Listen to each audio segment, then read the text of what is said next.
നമസ്കാരം. അന്യോന്യത്തിൻ്റെ ക്യാമറയ്ക്ക് മുന്നിൽ ഇന്ന് ബഹുമാനപ്പെട്ട മന്ത്രി സഖാവ് എം മണി.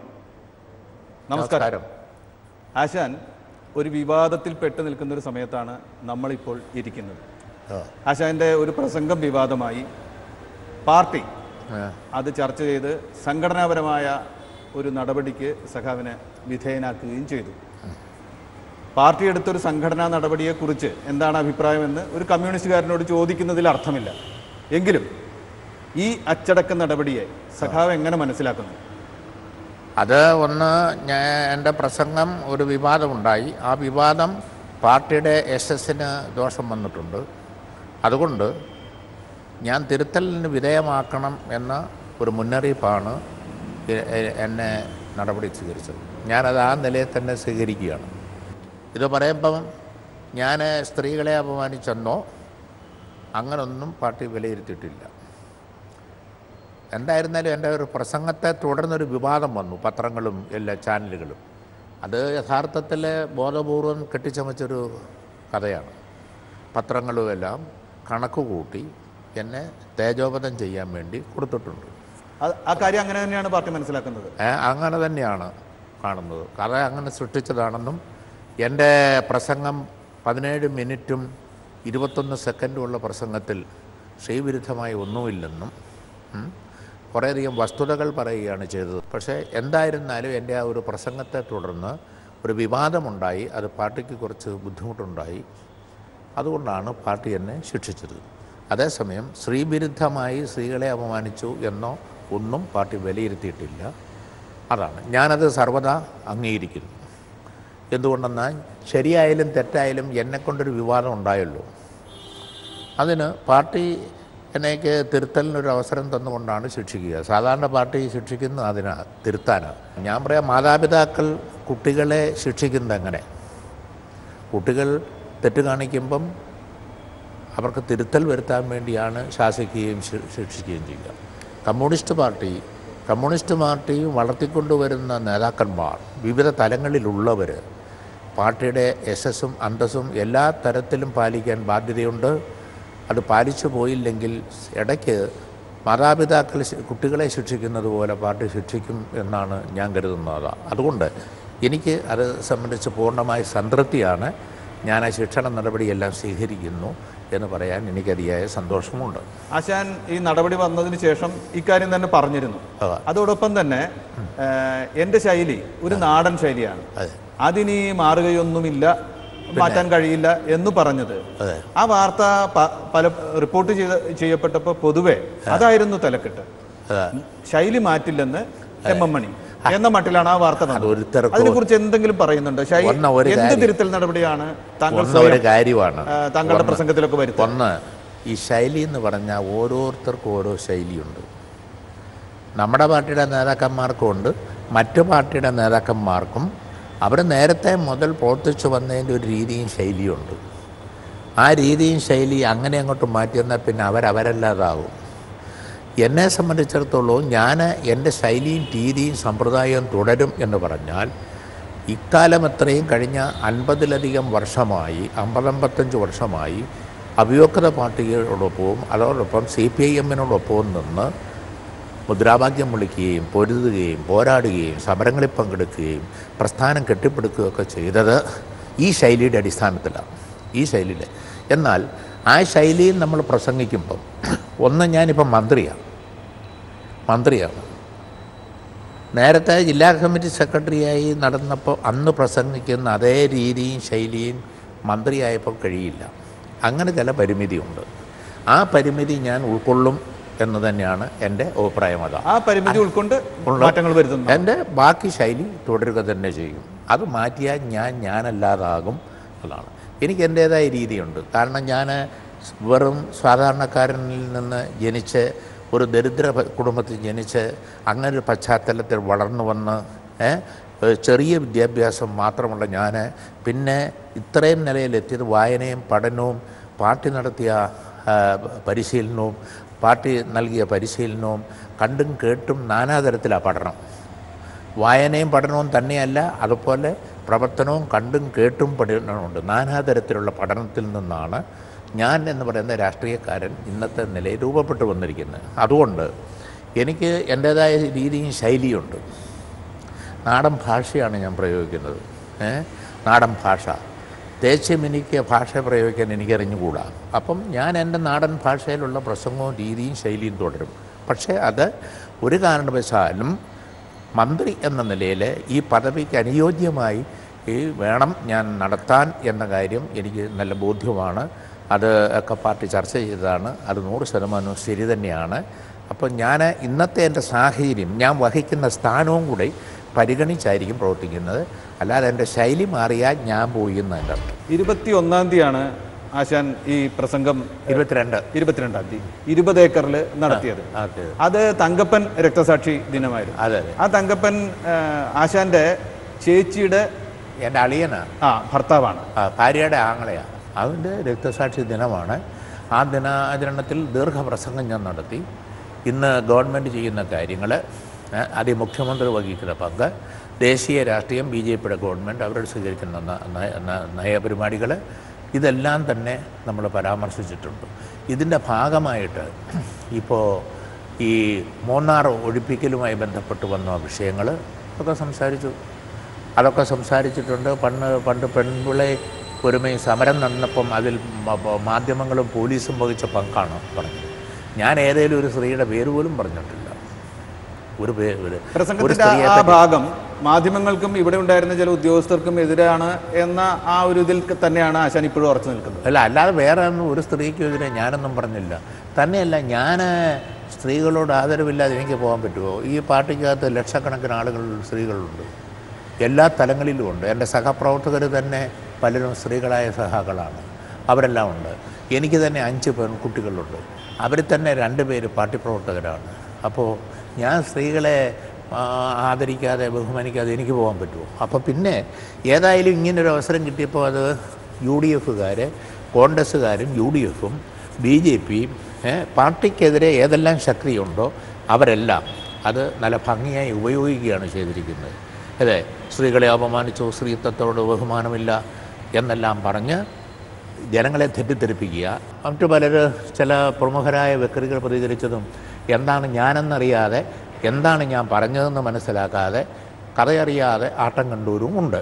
എനിക്ക് ആരോടും അതിൻ്റെ ഒന്നും പേരിൽ പ്രത്യേകിച്ചും ഒരു വിദ്വേഷവും ഇല്ല, ഒരഭിപ്രായ വ്യത്യാസവും ഇല്ല. അവർക്ക് തോന്നിയ കാര്യം എന്തേലും പറഞ്ഞു, അത്രേ ഉള്ളൂ. എനിക്കതിനോട് യോജിപ്പില്ലെന്ന് ഞാൻ പറഞ്ഞാൽ മതിയല്ലോ, വേറെ കാര്യമൊന്നും. പ്രസംഗം കഴിഞ്ഞ ഉടനെ ഒരു വാർത്ത വന്നു. ദേവികുളം സബ് കളക്ടർക്കെതിരെ താങ്കൾ ചില കാര്യങ്ങൾ പറഞ്ഞു എന്ന് പറഞ്ഞുകൊണ്ടൊരു വാർത്ത വന്നു. അതും കഴിഞ്ഞ് 2 ദിവസം കഴിഞ്ഞിട്ടാണ് ഈ വാർത്ത വന്നത്. അല്ല, ആദ്യം ഒരു കാര്യമാണ് അത്. എൻ്റെ പ്രസംഗം 2ആയി തിരിച്ച് ഒരു ഗൂഢാലോചന നടത്തിയാണ് പത്രങ്ങൾ കൊടുത്തത്. ഒന്ന്, ആദ്യം പ്രസംഗത്തിലെ കുറച്ച് ഭാഗം കൊടുത്തു.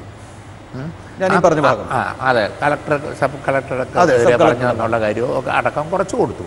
ബാക്കി പിന്നെ ഭംഗിയായി നല്ല എഡിറ്റ് ചെയ്തിട്ട് സ്ത്രീകളെ അപമാനിച്ചു എന്നൊരു പോസ്റ്റ് കൊണ്ടുവന്നു. അതൊരു വാർത്തയിലൂടെയാണ്. അതാണ് കൊണ്ടുവന്നു. അതിന് കാരണമുണ്ട്. അതിന് മാധ്യമങ്ങളെ ചൊടിപ്പിച്ചതിന് കാരണം, പണ്ട് പെമ്പിള വരുമ്പ സമരം നടന്നപ്പോൾ അതിൻ്റെ പിന്നിൽ മാധ്യമ പ്രവർത്തകർ വലിയൊരു പങ്ക് വഹിച്ചിട്ടുണ്ട്. അതിൻ്റെ പിന്നിൽ ആ പങ്കൊന്നും ഇനിയിപ്പോൾ ഞാൻ വിശദീകരിക്കേണ്ട കാര്യമൊന്നുമില്ല. പോലീസുകാരും വഹിച്ചിട്ടുണ്ട് അന്ന് പങ്ക്. അവർ 2 കൂട്ടരും കൂടെ സിൻഡിക്കേറ്റായി നിന്നാണ് ഇതൊക്കെ ഞാൻ തുറന്നടിച്ചു.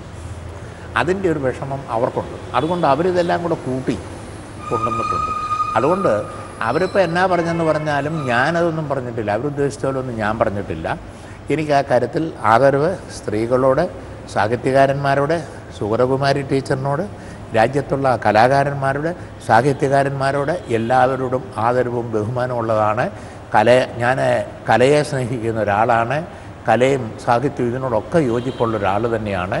പക്ഷേ എന്നെ മനസ്സിലാക്കാതെ ഒന്ന്, ഞാൻ ഈ മലയുടെ മണ്ടയിലാണല്ലോ. അതാണ് ഞാനിങ്ങനെ ഈ മലയുടെ ഇടുക്കിയിലെ മലയുടെ മണ്ടയിൽ കഴിയുന്ന ദീർഘവർഷങ്ങളായി 10-15 വർഷമായി പ്രവർത്തിക്കുകയും ഒക്കെ ചെയ്യുന്നൊരു മനുഷ്യനാണ്. എന്നെ തിരുവനന്തപുരത്തുള്ള ആളുകൾക്കോ സാഹിത്യകാരന്മാർക്കോ കലാകാരന്മാർക്കോ കവികൾക്കോ ഒന്നും അവർക്കങ്ങനെ അറിയാൻ മേല. അകന്ന് നിന്നല്ലേ കാണുന്നുള്ളൂ.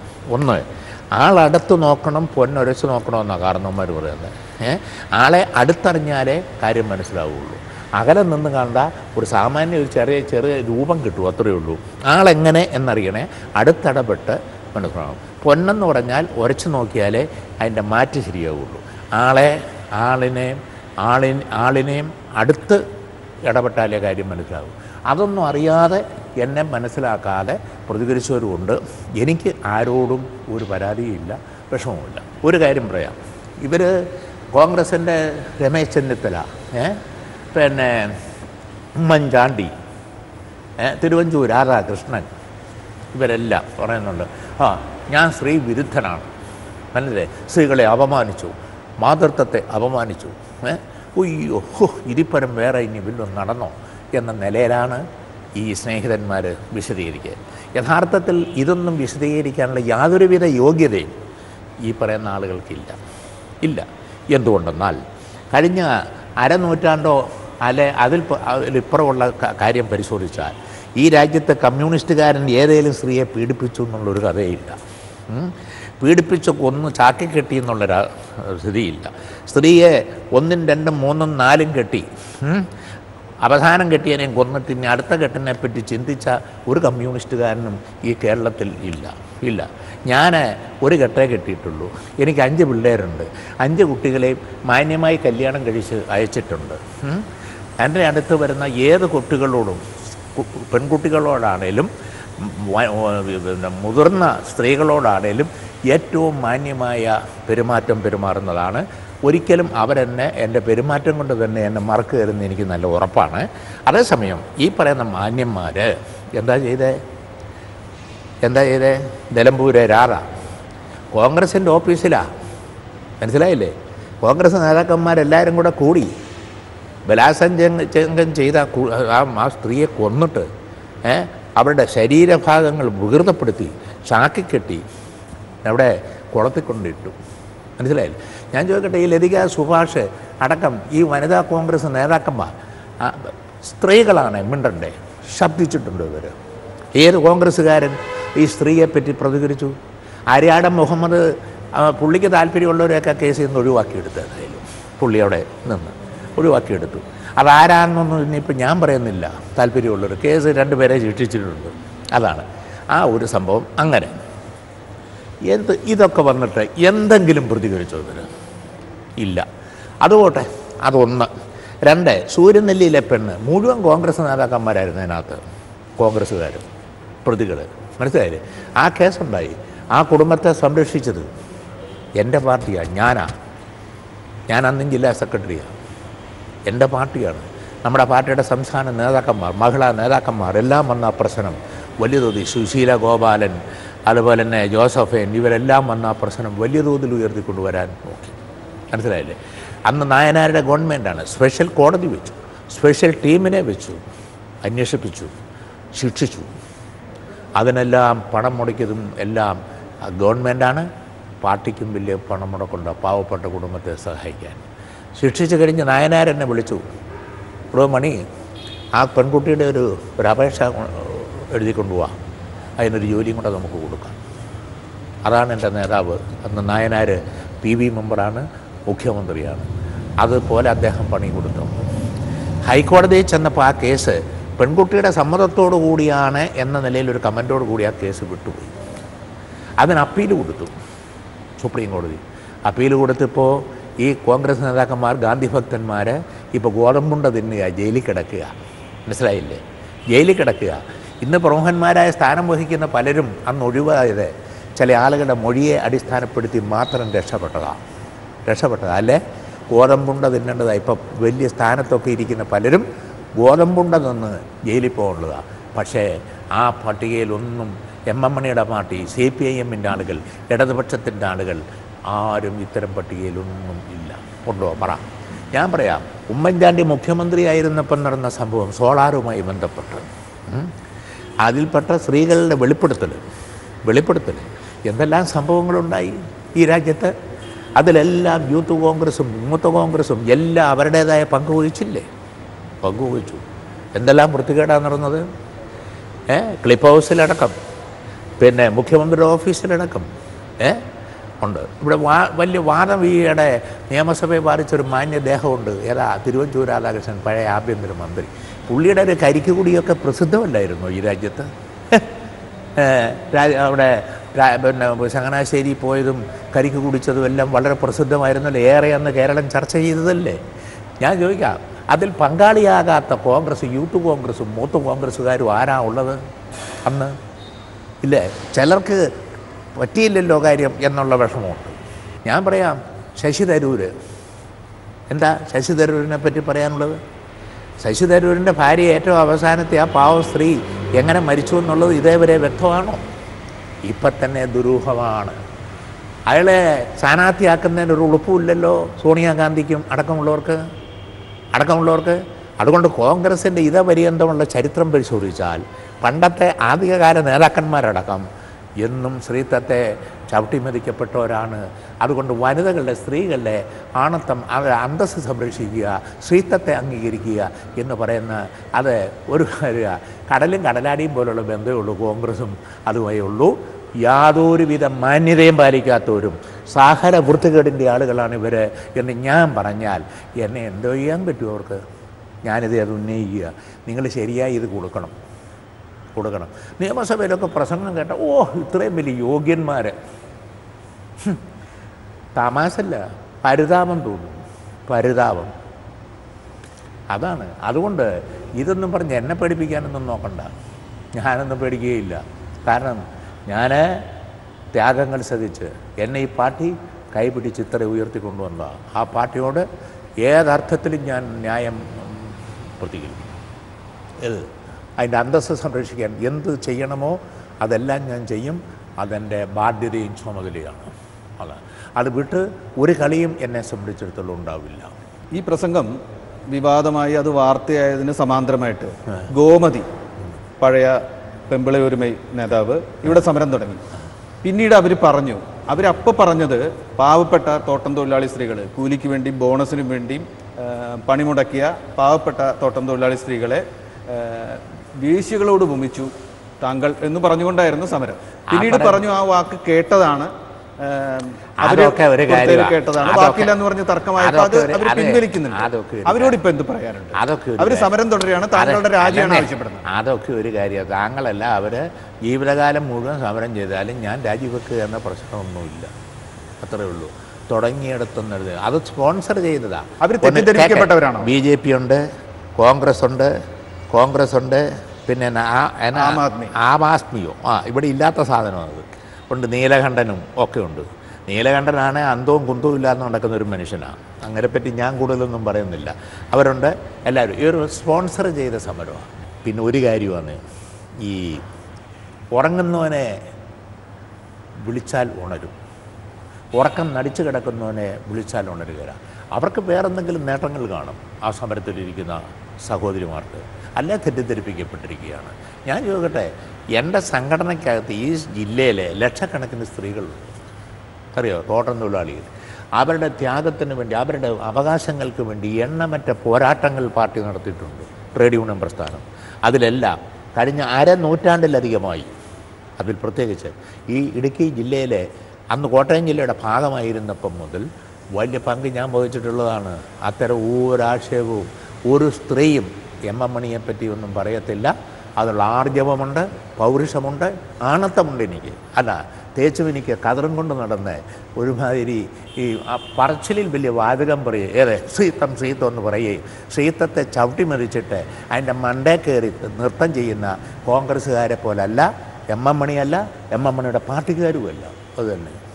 താങ്കൾ ആ ഘട്ടത്തിൽ സംസാരിച്ചപ്പോൾ മാധ്യമപ്രവർത്തകരും ചില പോലീസ് ഉദ്യോഗസ്ഥരും IAS ഉദ്യോഗസ്ഥരും എല്ലാം ചേർന്നിട്ടുള്ള ചില പെരുമാറ്റ രീതികളെ കുറിച്ച് പറയുകയുണ്ടായി. അവർക്കെതിരായ അവരുടെ മാധ്യമ പ്രവർത്തനത്തിലോ അവരുടെ മറ്റേതെങ്കിലും തരത്തിലുള്ള പ്രവർത്തനങ്ങൾക്ക് എതിരെയുള്ള വിമർശനം മുന്നോട്ട് വെക്കുന്നതിനോടൊപ്പം അവരെ വ്യക്തിപരമായിട്ട് അധിക്ഷേപിക്കാനും താങ്കൾ മുതിർന്നതാണ് പ്രശ്നങ്ങൾക്ക് കാരണം എന്ന വ്യാഖ്യാനവും ആളുകൾക്കിടയിൽ ഇല്ലില്ല. ഞാൻ പറയാം, ഞാൻ ഒരു മാധ്യമ പ്രവർത്തകൻ്റെയും പേര് പറഞ്ഞില്ലല്ലോ. പേര് പറയാതെ പിന്നെ വ്യക്തിപരമായി ആകുന്ന എങ്ങനെ? ഞാൻ പൊതുവിമർശനം നടത്തുന്നത്. അതിപ്പോഴും ശരിയാ. ഇപ്പം നടക്കുന്ന സമരം കൊണ്ടു നടക്കുന്നതും അവരാ. അതിൻ്റെ പിന്നിൽ അവർ തന്നെയാണ്. മാധ്യമപ്രവർത്തകർ അവരുണ്ട്, UDF ഉണ്ട്, BJP ഉണ്ട്, സകല എല്ലാവരും ഉണ്ട്. എല്ലാവരും കൂടെ കൂടിയുള്ള നല്ല ഐക്യമുന്നണിയാണ്. നല്ല ശൈലിയെ തന്നെയാണ് വിമർശിക്കുന്നത് എന്നല്ലാതെ. അതുകൊണ്ട് ആ ശൈലിയും രീതിയോടാണ് നമുക്ക് വിയോജിപ്പുള്ളത്. അതുകൊണ്ട് എനിക്ക് ആ സഹോദരിമാരുടെ സഹതാപേ ഉള്ളൂ.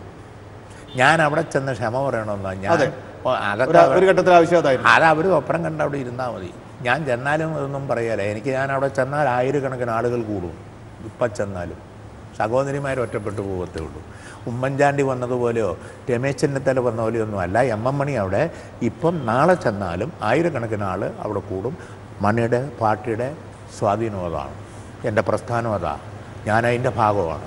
മനസ്സിലായില്ലേ? ഞാൻ ചോദിക്കട്ടെ, അവിടെ പ്രാദേശിക കോൺഗ്രസ്സുകാരെ പോലും ഇതിൽ കൂട്ടാൻ കഴിഞ്ഞില്ലല്ലോ ഇവർക്ക്. എന്തുകൊണ്ട്? എന്തിന് ഈ വിടുപ്പ് ഈ ഉമ്മൻചാണ്ടിയും ചെന്നിത്തലയും കൂടെ ചുമക്കുന്നു എന്നാണ് എനിക്കും മനസ്സിലാകാത്തത്. ഇവിടുത്തെ കയ്യേറ്റത്തെ എങ്ങനെ നേരിടണം എന്നത് ഒരു കാര്യമാണ്. കയ്യേറ്റവും കുടിയേറ്റവും രണ്ടായി കാണണമെന്ന് LDF തീരുമാനിച്ചിട്ടുള്ളതാണ്. മുഖ്യമന്ത്രിയുടെ അധ്യക്ഷതയിൽ കൂടിയ ഞങ്ങൾ മന്ത്രിമാരെ, റവന്യൂ മന്ത്രി, ഫോറസ്റ്റ് മന്ത്രി, ഞങ്ങളെല്ലാവരും ഉണ്ടായിരുന്നു. ഉന്നത ഉദ്യോഗസ്ഥന്മാരുണ്ട്. കയ്യേറ്റം വേറെയാണ്, അതേസമയം കുടിയേറ്റം വേറെയാണ്. രണ്ടും വേർതിരിച്ച് കാണണം.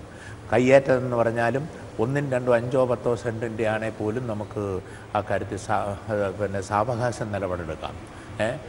എങ്ങനെ വളരെ തന്മയത്വത്തോടു കൂടി നിലപാടെടുക്കാം. അതേസമയം വൻകിട കയ്യേറ്റമാണ് ഒരു വിട്ടുവീഴ്ചയില്ലാതെ അത് ഒഴിപ്പിക്കണം എന്നാണ് നിലപാട് ഉള്ളത്. അതിനോടൊക്കെ ഞങ്ങൾക്ക് യോജിപ്പാണ്. പിന്നെ എനിക്ക് 42 സെൻറ്റ് സ്ഥലമുണ്ടെന്നും പറഞ്ഞ് 42 ഏക്കർ സ്ഥലം ഉണ്ടെന്നും പറഞ്ഞ് പ്രചരിപ്പിക്കുന്നത്, അത് ആരേലും സുഹൃത്തുക്കൾക്ക് ഉണ്ടെങ്കിൽ വന്നാൽ ഞാനങ്ങ് എഴുതിയങ്ങ് കൊടുത്തേക്കാം, കൊണ്ടുപോയി തിന്നെ. എനിക്ക് 42 സെൻറ്റ് സ്ഥലമുണ്ട്. താങ്കൾക്കെതിരെ മാത്രമല്ല, താങ്കളുടെ സഹോദരനെതിരെയും.